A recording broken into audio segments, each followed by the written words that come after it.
you haven't felt anxiety looking at all the things that a king is supposed to do, I have, and I realized, like, wow, these are tall orders, and these aren't things that I've been really trained well to do.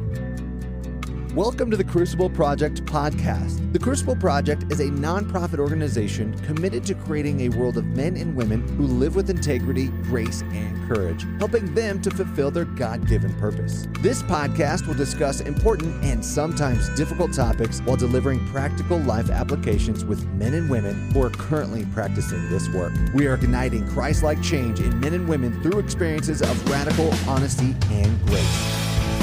Number 1, we talked about infinite blessing. Number 2, joy, creativity, and unity. Number 3, a king, sovereign brings assurance. What do you mean by assurance?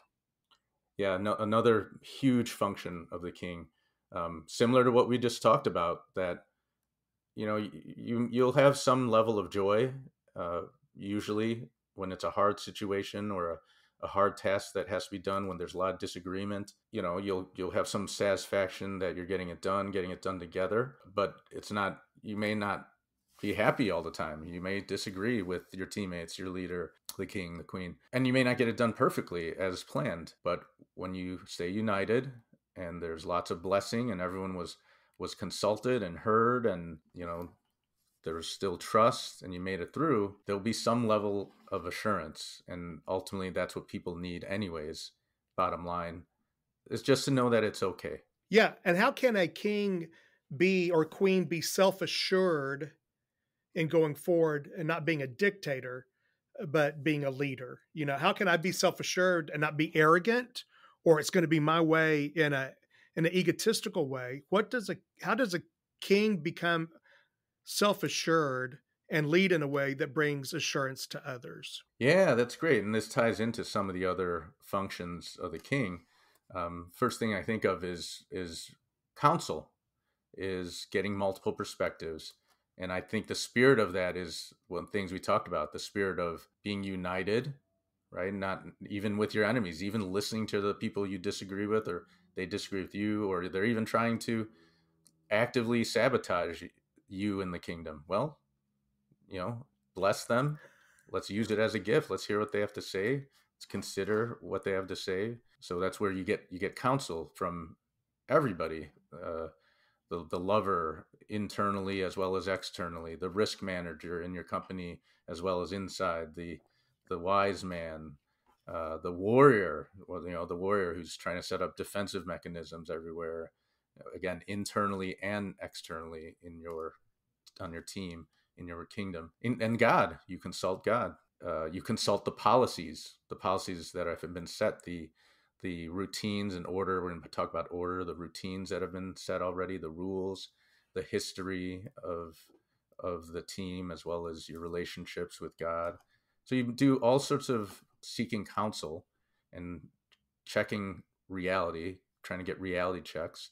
And then you still may not agree, that you still we're never going to make everyone happy, but at least you can have assurance that you have turned over every stone and you've considered all the possibilities and you're making the best decision you can. Yeah. And you've blessed and given honor to everyone, even the people who disagree with you. Man, I love that. And then you can go forward knowing, look, this is the best. I still have to make the decision because I'm the sovereign here. Yeah, it's up to me. Yeah, it's up to me and it's on me. Yeah, but I think, that's so good. And you talked about counsel. That's kind of out of order, but I love that. And we'll go back to that for just a second. But number 4, you talked about order. Why does a sovereign need to think about bringing order to their world?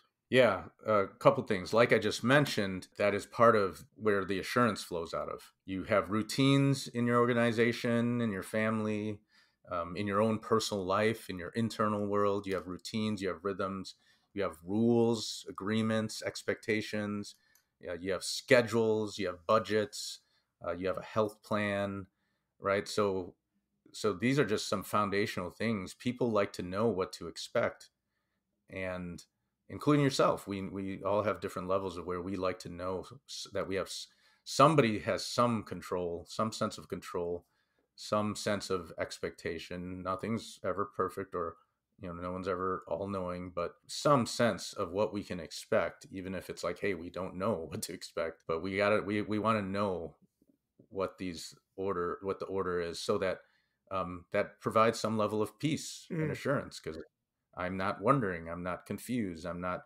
having, I know what I have to be anxious about and what I don't need to be anxious about. That creates the order, which is important in itself, but also I think important in fostering the other qualities that a king can bring: the blessing, the communication. Yeah. I love that. So then you talked about number 5 was counsel, and we talked about that, but I love this. With benevolence, you wrote this. So good. I'm just going to honor you. So good.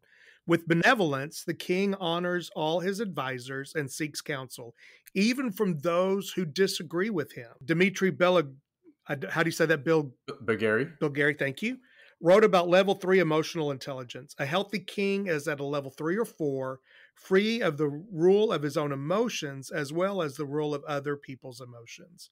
Man, I just love that. So why in council is it so important for a sovereign to be able to sit with those that he even disagrees with? Why does that bring maybe assurance and joy and blessing and order? Why does sitting with a king's assurance to sit with a person they disagree with, why is that so important? When I have a disagreement, when somebody disagrees with me, when I feel someone is antagonistic or my enemy, I get afraid, I get angry, get scared, of course. Me too. Sometimes sad. And so often I have found, and I believe this is just true in life, a principle in life, often behind the fear, through the fear, there's some growth. There's something new, something I haven't considered, some way that I need to learn, some growing I have to do. When it comes to decision making or seeking counsel, well, there's probably a blind spot. It's probably something I haven't seen, or even if I have seen it, for some reason I'm pushing that away. So again, it's easy to see the stuff that the yes men are bringing, or the yes women, the people who we agree with. It's very easy to see that. I may not even need the counsel to see that. But when people disagree with you, I'm not saying you just suddenly agree with them, but at least it's most likely I haven't considered that view because I'm afraid of it, or I think they're my enemy. So it broadens our vision, it broadens our view.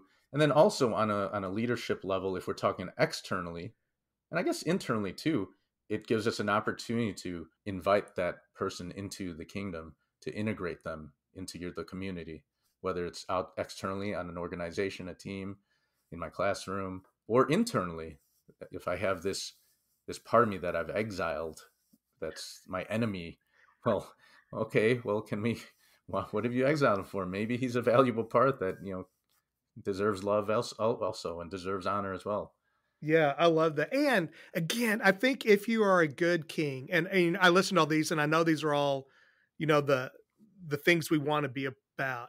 But man, I think as a good sovereign, to have enough self-assurance and self-love and strength that if someone disagrees, that I can see it for what it is and not take it personally and get my feelings hurt and want to run, because too many leaders are that way. And I think we suffer as a people because we're not open to listening. Because I've learned a ton from people that have brought stuff to me. And at first I may even respond in a way going, they don't know what they're talking about. And then I take a moment and listen and I go, oh, I think they're right. I think there's some truth to what they just brought. Yeah. Yeah. I love that. And I wrote, in other words, this idea of being free of your emotions. Yeah. As well as the rule of other people's emotions, right? I think you said something like, just look at that criticism or that feedback for what it is. Just, don't make anything else. Don't make it bigger. Don't make it personal. Don't make it about your past, their past, your past together. Any emotions, I'm not saying you don't process them, or that's not something that has to be dealt with. Like, I'm not talking about repressing these things. I'm just saying, for that moment, for that decision, for that response, it is what it is. And we got to make a realistic decision, a objective decision as much as possible.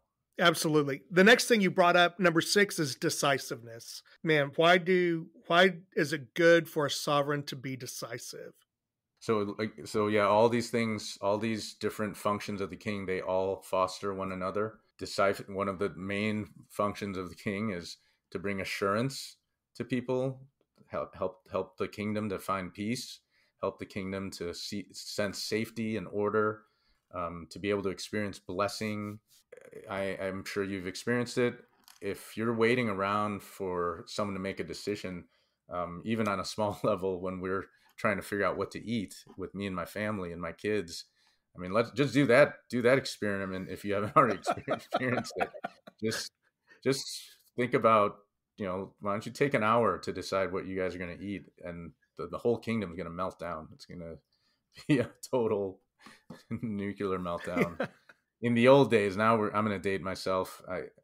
But it was going to Blockbuster and picking a movie, and that pretty much would become the whole night. Like just going and walking through the Blockbuster, picking out videos and like what movie we're going to watch. It just became a whole. And so what happens? Well, people get grumpy, people get scared, they get angry, anxiety, like where are we going? What's next? What do I have to prepare for? Just waiting around. It takes away, or it triggers, it potentially takes away some of that assurance and peace, confidence in the leader. It just opens up more room for the things we don't want. Just a lot of that, again, emotion and negative emotion. And I think you're right. If you're leading well and you've taken in all the counsel, you've listened to everything, then I think at some point people are just waiting. Okay, just make a decision. Yeah. Just make a decision, and we'll go that way. And we hope that we trust that leader enough because he or she has shown they are trustworthy, that now we can move forward. I love that. So decisiveness is good. The 7th one, I almost want to talk about this last, but I'm going to go in our order, is legacy. You put here, a good leader stay true to plans with long-term benefits, not just what feels good at the moment. What is so important about a leader, a sovereign thinking about legacy? Why is that important? Yeah, there's a lot of reasons it's important, but so I'll take a really long-term vision. As Christians, we have the responsibility and the opportunity and the power to have a major influence on people's long-term future. We have a really unique, rare power, opportunity, vision given to us by God to impact their eternal life. And so, being able to do that, always thinking long-term, eternity is set in our hearts. We want people to have a relationship with Jesus eternally. I want to be with my friends and family forever. And so I think as Christians, uniquely, we're supposed to always have an eye for eternity. And I need to say, you and I agree on this, that it starts now. Yeah. It starts with what we do now, bringing the kingdom of heaven here now today. And that's going to have an impact on whether people even want to be. People might not want to be with me for eternity if I act a certain way. Like if that's how it's going to be, well, maybe I don't want to be in So I'm curious, Mark, when you think about, in a global way and in a Christian way and all that, man, that's also beautiful. But when you think about just the legacy with your wife and kids, what are the top two or three things that you think about, a legacy of your own that, man, you just want to leave, that you're like, this is what I want them. Like, I almost think about like at your funeral, like, what do you want people to say, your family, especially, the 2 or 3 things that you want them to say about you? Yeah, that's a great question. Thanks for focusing me on that. My dad died 1.5 years ago, and that actually definitely called me to be all these things: more kingly, more decisive, and to think more long term, as well as, ironically, paradoxically, also, think more long term and be really focused now. How are you going to achieve the long term things?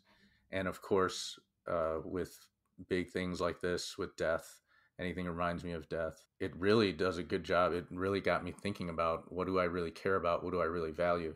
So of course I want my son to have some type of money for college and be healthy and, some things like that, right? I think that doesn't hurt. That's real. But really, at the end of the day, this sounds bombastic, but it could sound bombastic, but it really isn't.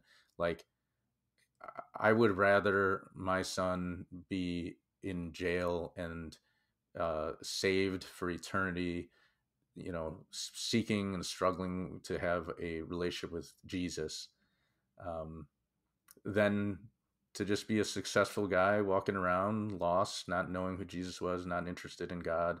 Yeah, to me, getting a relationship with Jesus, getting to know what love is, and being able to even to spread love and grace as pure and wide open, as unconditional. This what we've been talking about, to such a degree that even that it's even our enemies are invited. That is the legacy. I feel very idealistic talking about that, but that really is what it's supposed to be in my eyes. Yeah. I thought about just this list, when I think about my own kids, at the funeral, when I thought about this and people, I want to say, man, he loved people. He loved people. Yes. Like, I was just like he loved God. He loved people. And then for me, because I'm a 7 on the Enneagram, I want them to say, and man, he was just a blast. He was just fun. Like, he loved life and was fun, so. I'm glad you brought up the fun part. That is important to me too.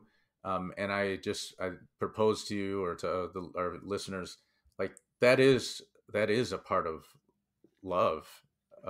Loving life to such a degree that it was fun. That life wasn't all doldrum. It was fun, and God's fun, and heaven's going to be fun, and that's a huge part of what kings are supposed to do. Yeah, I think I think one of the things you talk about. Yeah, I think about a kingdom. Like, I think the coolest thing about an earthly kingdom would have been like the balls and the parties and the celebrations, and even the Queen passed. England's Queen passed a few weeks ago, and they were showing the funerals. But man, when she was driving through the streets and the parades, people were cheering and throwing roses, and they were sad, but yet they were celebrating at the same time this person. I thought, man, that's what I think, a legacy of joy, celebration, all of those things. Last two things we'll get to pretty quickly. Sure. Number 8, communication.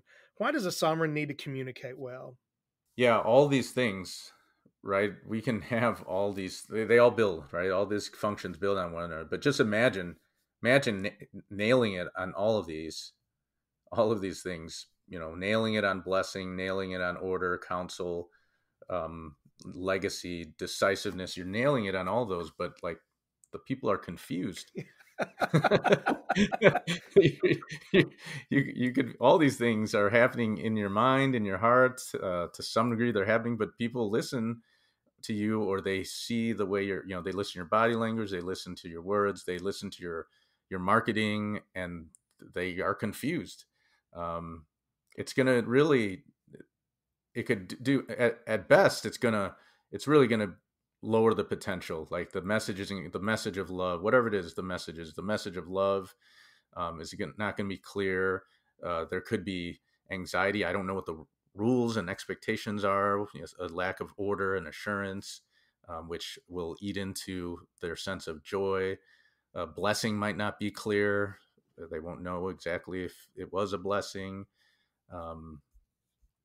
And so I don't think a sovereign has to be like a masterful artist. They don't need to be like a Da Vinci or, some type of a Maya Angelou poet or anything. They don't need to be some creative genius.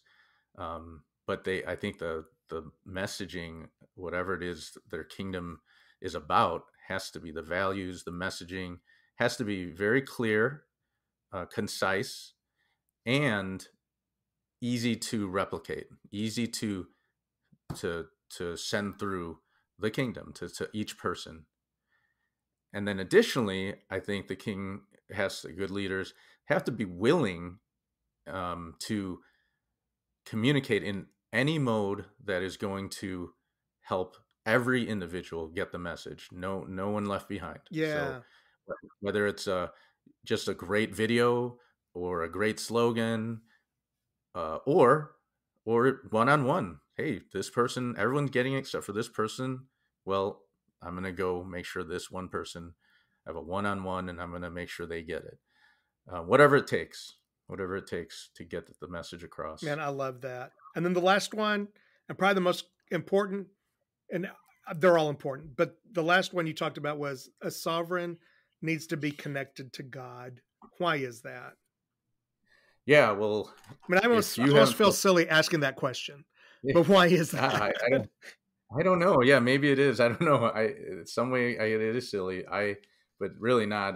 If you haven't felt anxiety looking at all the things that a king is supposed to do, I have, and I realized, like, wow, these are tall orders, and these aren't things that I've been really trained well to do. I've learned a lot from multiple sources. I've learned about from trial and error. It's, just learning how to do these things well. I need help. I need help beyond myself just to learn it. And then inherently, some of these functions, especially for Christians, can't really be done outside of God. Infinite blessing. So to constantly be kind and having constant goodwill towards people, to be ready to bless all the time. I think God gifted me with a dad. One of his, strengths was just to be kind and great with just affirming and blessing people. But even that's not enough. There's so much, there's just so much challenge in the world, and I get triggered all the time. So to constantly be ready and able to bless people, and to have goodwill towards people, and especially our enemies, that's supernatural. Order, maybe that's easy for some. For me, that's something I've had to learn. Counsel, to see bigger than ourselves, to see something beyond what I already see. Sometimes just even a group of wise people together is not enough. I need God to be involved in that.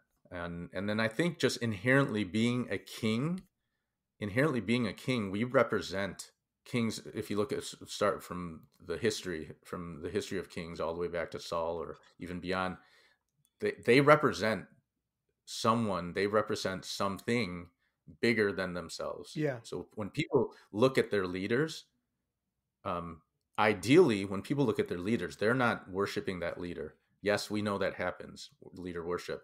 But ideally, that's not what's supposed to happen. Ideally, when people look at their leaders, their sovereigns, they're looking at them not just as themselves, they're looking at them as representatives of something bigger, the company, the kingdom, the values, the mission.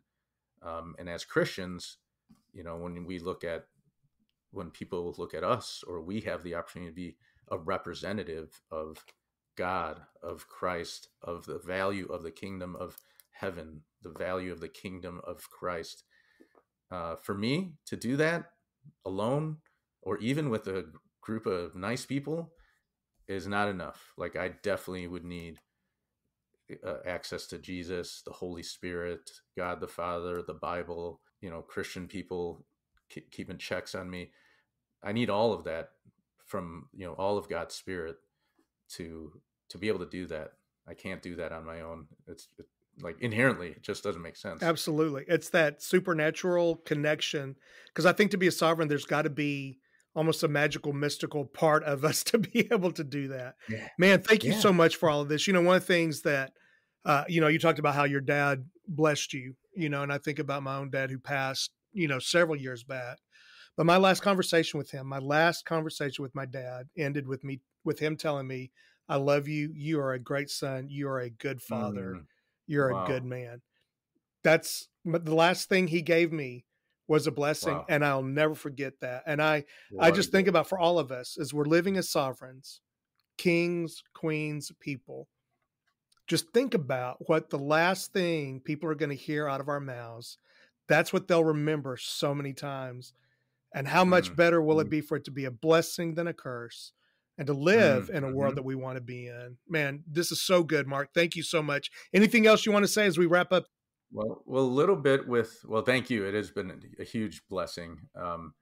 I don't want to underestimate this last part. Again, we are desperate to know that God approves of us. Yeah. I think people are walking around not sure, and what would happen to the world and to your neighborhood and the people around you if they just daily had assurance that God loves them and approves of them as they are. Like, I, again, can't imagine, but if that were to really, if people were to internalize that, I don't know, it would be amazing. Absolutely. It would be heaven. It'd be heaven on earth. Right. And as sovereigns, we can manifest that. People listening to this podcast, we manifest that. We are the ambassadors in this kingdom of the King of Kings. That's so good. So good. It's a tall order. And we can do it with the access to God. Absolutely. And, you started off your article talking about David. David was a king who was flawed. I'm going to be a king. I'm going to be a sovereign who's flawed.